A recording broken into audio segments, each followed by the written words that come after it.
Assalamualaikum. Hari ini kumpulan kami akan membentangkan tentang tajuk yang bertemakan dakwah, iaitu tentang adab-adab dan cara-cara bermuhasabah diri dalam ujian COVID-19.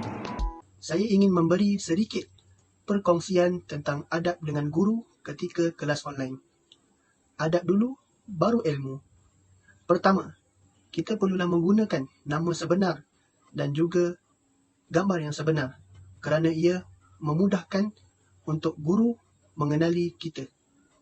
Yang kedua ialah kita perlulah membuka kamera ketika kelas online kerana guru akan bersemangat untuk mengajar apabila beliau nampak pelajarnya fokus dalam belajar.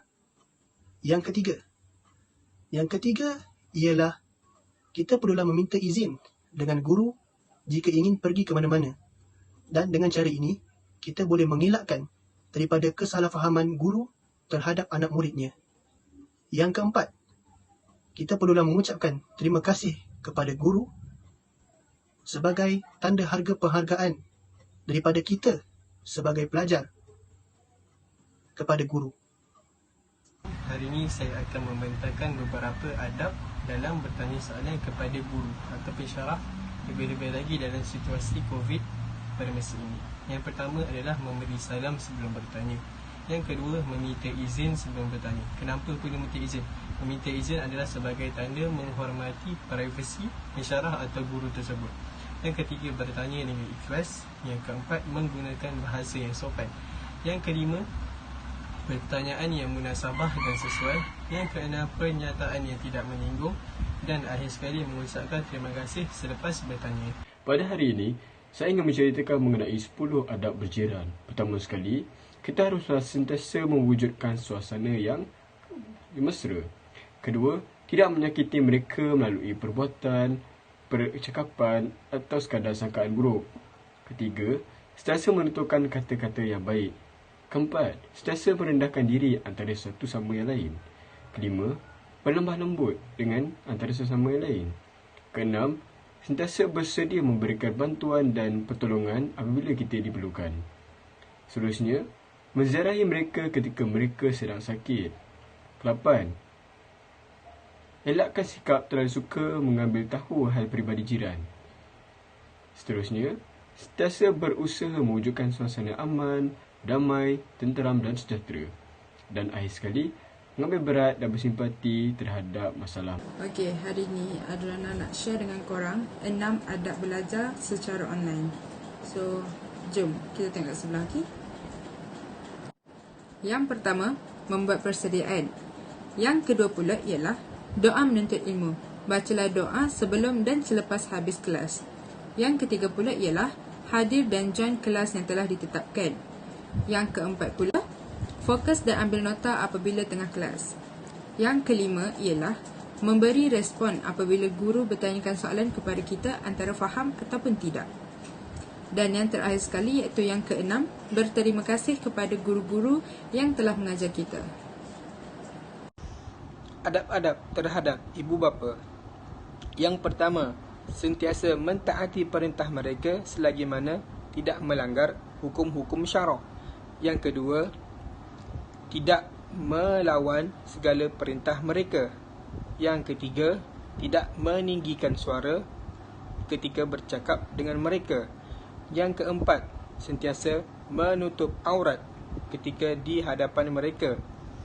Yang kelima, membantu mereka melakukan kerja-kerja rumah. Yang keenam, tidak bercakap kasar dengan mereka.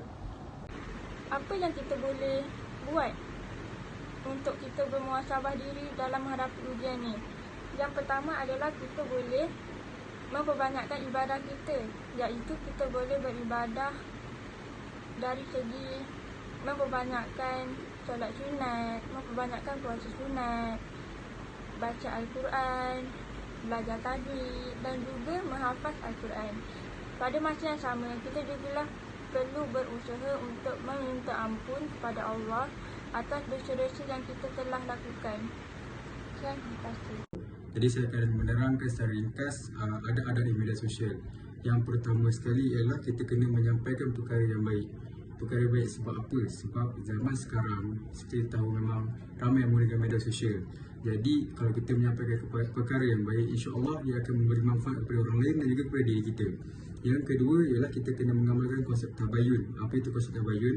Konsep tabayun ni kita kena kenal pasti dulu sama ada benda yang kita nak sebar itu sahih ke tak. Kalau sekiranya sahih, kita boleh sebarkan. Tapi sekiranya ia tak sahih, so kita kalau boleh kita elakkan daripada sebarkan benda itulah, atau kita betulkan. Yang ketiga ialah kita kena menjaga keaiban sama ada diri kita pun seseorang. So kita tak payah sebarkan apa yang kita buat itu, kita buat dosa yang kita tak payah sebarkan kat media sosial. Ataupun aib seseorang kita sebarkan. So harap bermanfaat. Sekian, terima kasih. Adab terhadap guru atau pensyarah. Yang pertama, memberi salam dan sentiasa hormat kepada guru atau pensyarah.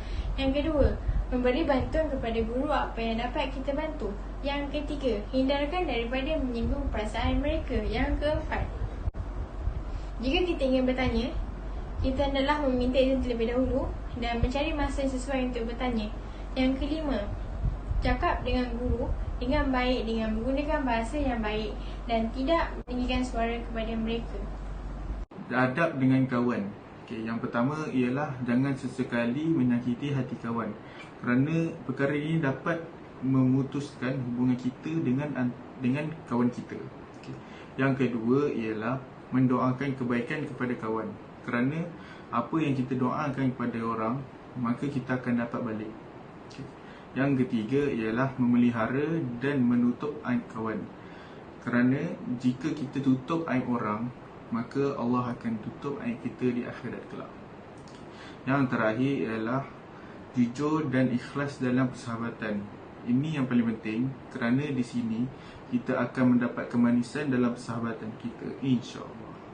Hari ini saya akan membentangkan tentang cara-cara beribadah dalam ujian COVID-19. Seperti yang kita tahu, COVID-19 adalah satu ujian dan malapetaka daripada Allah SWT kepada semua umat Islam. Kita haruslah lebih bertabah dan mempertingkatkan ibadah kita dalam ujian COVID-19 ini. Seperti ibadat yang kita boleh lakukan adalah solat sunat qabliyah, ba'diyah, solat sunat duha, solat sunat tahajud. Oleh itu kita haruslah bertingkatkan ibadah kita dalam ujian ini. Seperti Allah berfirman dalam surah Al-Baqarah, la nufarriqu Allahu nafsan illa khus'aha. Allah tidak akan menguji seseorang manusia melainkan luar dari kemampuannya. Oleh itu kita haruslah bertabah, bukan dengan mengeluh. Sekian, terima kasih.